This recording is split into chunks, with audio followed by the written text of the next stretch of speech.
I love Warhammer 3. It's easily one of my favorite games. And when I like a game this much, I start wondering, just how far can I go to break it? So naturally, I thought the best way to improve this game was with mods. So I immediately began selecting only the finest of mods. I even commissioned some to be made in order to bring my twisted version of Warhammer into reality. So today, I'm going to take the world of Warhammer Fantasy, throw it into a blender, and watch it warp, contort, and twist beyond all recognition. My goal for this campaign is simple: to get a campaign victory. We start out in Altdorf with a fresh Carl campaign, and I immediately notice he's looking a little different. Ignoring the very obvious elephant in the room, I take stock of my situation. First we have our... Is that Gelt? Okay then. With that out of the way, I look on the map and see my first challenge. A small rebellion has risen on the heels of Altdorf. This looks like a big job. A big job for a big man. Men, war calls! We get into battle and get to truly see the scale of Carl. The man is an absolute unit. On the other hand, my swordsmen don't seem to know how to hold swords. I'm pretty sure my halberdiers heal the enemies. I have no idea what's going on with the Reiksguard Knights, and I can't figure out how to move my mortar. As the battle kicked off, I unfortunately found out that I was right about the halberds. They have an ability that heals the enemy. I also can't turn it off. So not only am I losing the fight, I'm also being visually assaulted by healing particles. Meanwhile, my handgunners were having a much better time, with all their bullets breaking the laws of physics. What is going on with my horsemen? They're just not doing it right. After trapping the enemy lord in purgatory for the whole battle, decided it was time to finish him off. Dude, he's still healing. Is that a goblin? Dude. What the fuck is that? With the rebellion dealt with, the plan is simple. Head west and kill Heinrich Kemler before he becomes a major problem. But first, I'd have to finish off the rebellion. Yeah, I'm just gonna ignore that. Turn 5 and the rebellion is crushed. But for the wars to come, we will need resources. And Marienburg happens to have some, so we must resolve this diplomatically. Attacking Marienburg went about as well as you'd expect, with my Zeus cannon handgunners completely obliterating the enemy infantry, and Carl absolutely dunking on the enemy lord. With that handled, I quickly locked in a non-aggression pact with Lewin. You come to Bretonia, stranger. I am its king. Understandable, have a nice day. As they march west to deal with the vampire counts, we pass under the Empire's greatest pride and joy. It circles above the mountains like a majestic steel eagle, the symbol of imperial might, and the reason for the high poverty rate. Seeing as the enemy had 6 thunder barges, I was not liking my odds. At first, things were going well. That was before 6 Moabs absolutely raw-dogged me, completely obliterating my army. Seriously, no matter how many shots they took, they just would not die. Not again! Fuck! I think that went pretty well. Now I just need to tactically reposition, which just means running away until I can get better units. For the impending invasion, we would need the best the Empire can offer. But unfortunately, what we have is a pack of debt-ridden town drifters, whose guns have the same reliability as their employment history. On the bright side, Carl finally has his mighty mount, Deathclaw, which should help to turn the tide in the coming fight. So with that elite fighting force assembled, we bravely marched west to finish what we started. Since my enemy's army consisted mostly of chaff, this should be an easy steamroll. I quickly set up my line of free company. Where's Deathclaw? These my experiments. Despite me getting robbed, I still had to rely on Carl to stop the Moabs from getting to my front line. So I set the Outriders and Carl on his no toilet to intercept them. Of course, naturally, my Outriders fire lightning now, which is far more effective than bullets. And with Carl chasing down the last Moab, I could focus on the rest of the fight. As the enemy approached, to my horror, I realized the enemy direwolves have been replaced by sentient pool noodles. As my men were being torn apart by brightly colored kids' toys, the goblins came to our aid. With the great alliance of men and goblins now bombarding my enemy, my left flank was finally secure, and my main line was free to start blasting, which promptly turned my game to a PowerPoint presentation. Despite the smoke coming out of my computer, my free company were able to keep firing their clown guns and win the battle. Now all that's left was Kemler's main force. After I replenished my army with some interesting units, I sent Carl to attack his capital, but was immediately intercepted.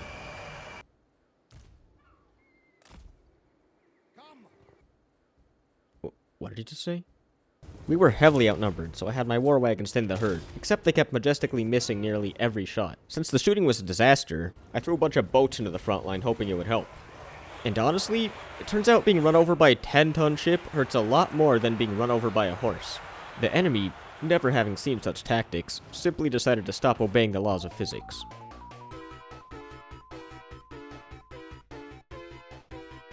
Meanwhile, the enemy and Moabs were approaching, so my cannons promptly vomited out enough projectiles to level a small mountain.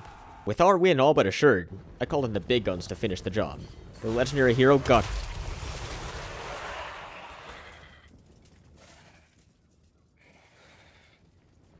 Thanks to Gottrik's valiant sacrifice, Kemler's army was defeated. Couldn't have done it without you, buddy. With Kemler's main force dealt with, the rest of his empire became more of a paperwork issue, and soon, his entire kingdom was rebranded from undead hellscape to valuable imperial real estate. With the undead gone, I turned my attention to the dwarves. They were kind of just sitting there, and I didn't like that. Taking advantage of the fact that my known Ironsides now shot cluster munitions, I made quick work of the garrison, which is exactly when the real threat showed up. Wall of Angry Dwarves, led by a Demon Slayer, which, in the greatest case of false advertising in the old world, is both the Demon and the Slayer. I truly love this game. With Kemler dead, and the Dwarves...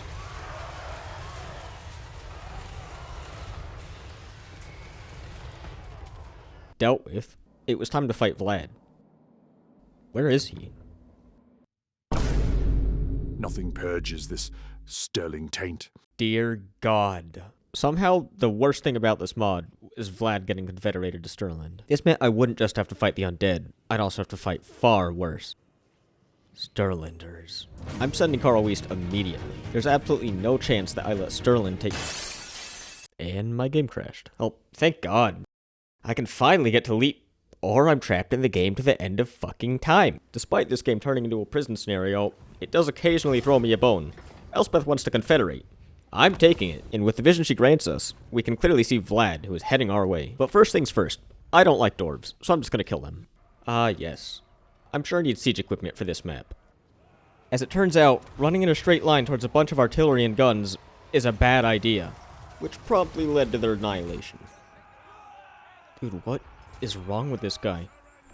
Killing this army was just the beginning. In fighting this army, I'd pissed off all the dwarves. Despite this, Carl still had a job to do, and Wartbad was right open for the taking. Not a big fan of the balance of power, but we're going in anyways. How bad can it be? Oh no. I see I've pissed off the Bretonians on account of the 420 Grail Reliquays heading my way. We got this. Thankfully, I'm on a choke point map, and since I have a lot of gunpowder in my army, I'm going to employ a very high-level strategy called standing there and doing absolutely nothing. What the f- Oh, holy shit! That is so sick.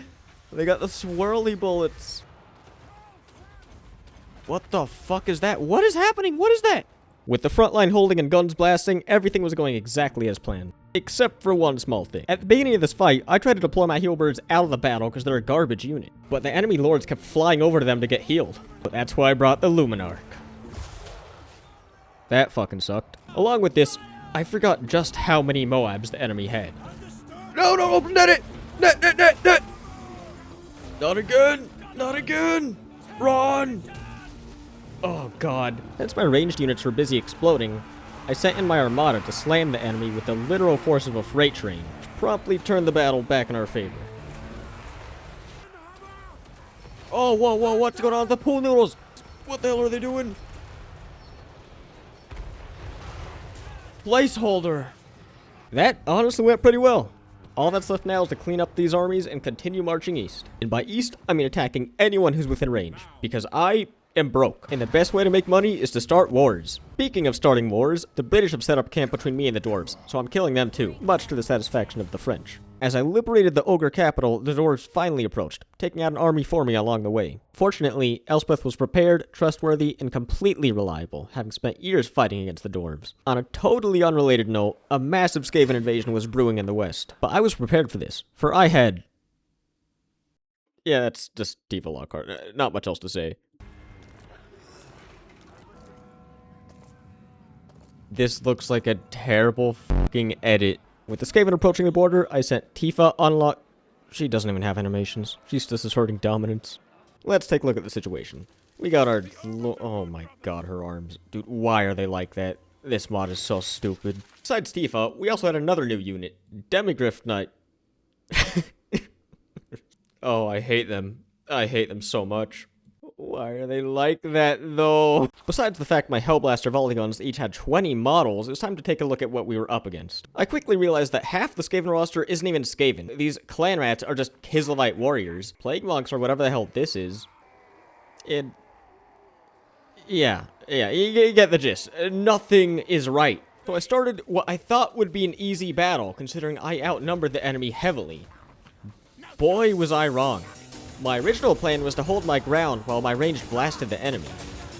For a while this worked, while they just kept getting lasered by the Hellblaster volley guns. That was until the Skaven taught me this cool trick called nuclear bombing my front line. Shit. With the gaping hole in my front line, I made the horrible decision to charge my troops forward while all hell broke loose.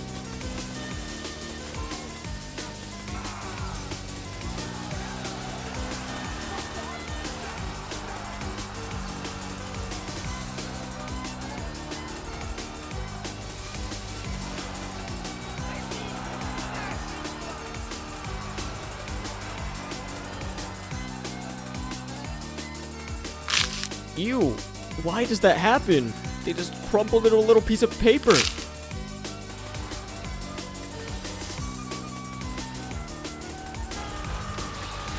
Thankfully, Tifa was able to solo the rest of the army, so the main casualties I had were mostly my front line. After taking some time to replenish, I sent Tifa south and immediately walked her into 3 Skaven full stacks. I messed up. I'll come back to that in a minute, but for now, we have dwarves to kill. We crushed the Dwarven army, paving the way for Elspeth to steamroll their settlements, reinforcements, and quickly arrive at their last bastion. My plan is to rush the first army before the main force arrives. Why? Just double checking. Yep. It's all of them. Oh my god! The battle kicked off, and my outriders were immediately decimated by lightning guns and ice cannons, but the enemy was no match for girls and steam tank. I can't wait for this battle to end. Belagar's army began pelting our tanks with long-range sticks, which was about as effective as the United Nations sending a strongly worded letter. Our response... Make it stop, please. Make it stop! And just like that, the dwarves were defeated. With the situation in the south dealt with, we turned our attention towards the problem on my border that I've been neglecting for the past few turns. As long as I can finish recruiting, I should be fine. Well, that sucks. With the giant river dividing the map into 2 parts, I was forced to deploy my garrison on the right side to distract the enemy, while my main force deployed on the left bank. Something I found a bit worrying was that the enemy's Skaven slave slingers had 1 model that had 1 ammo. I also was not a big fan of this. I swear this roster gets worse every time I look at it. It wasn't long before I figured out why the slingers have 1 ammo.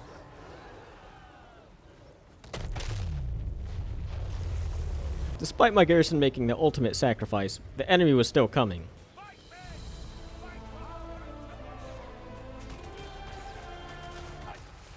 Well, that was anticlimactic. Just when I thought I could maybe pull out this win, I was greeted by the loudest noise I've ever heard. Oh my god! Hi, post-battle Limetra here, and as you've probably seen, no more rattling gunners shoot enough bullets to cover the entire map, but the regiment unit has a very slightly different behavior.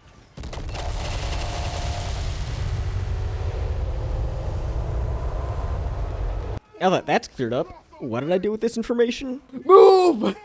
No! Oh god! I died. So the question comes in mind, how do I plan on stopping this? I don't. As I said earlier, I'm only going for a campaign victory, which only requires me owning 30 settlements and destroying Vlad. And with Averland having enough fealty to be confederated, we finally have enough land to fulfill our first victory condition. So if we can kill Vlad before the west of our empire collapses, we win. I did attempt a last-ditch hold against the Skaven. It didn't go well. On the bright side, while all of this has been happening, Carl and his forces have pushed Vlad to his final settlement. Another update, so I've been out for a few days, and one of my mods got updated. I didn't think much of it, until I got this message. So Carl, who was already previously massive, is now gargantuan, which could also be seen from the campaign map, which looks hilarious. And with nothing left standing in our way, we marched onto Vlad's final settlement. Eliminating Vlad's army posed little difficulty, but Vlad himself proved slightly more durable than anticipated. There was also whatever this is.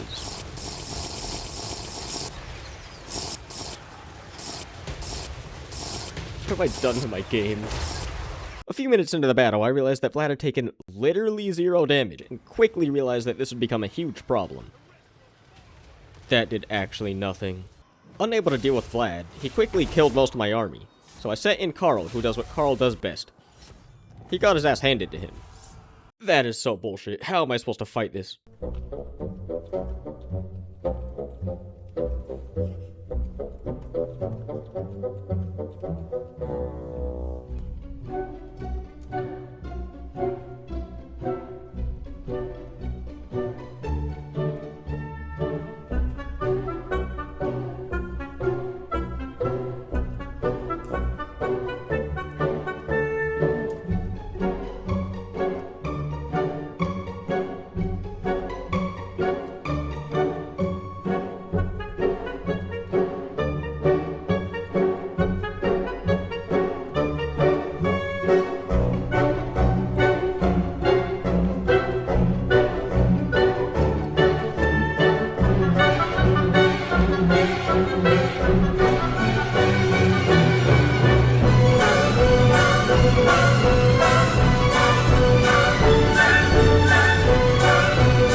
So I've spent the last few turns throwing every resource I've had at Vlad.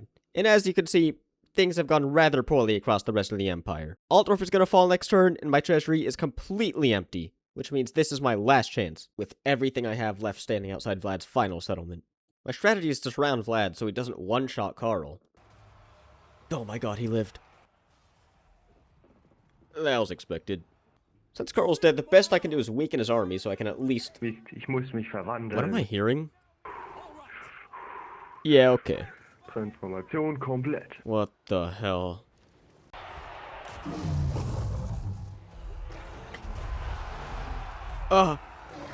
What?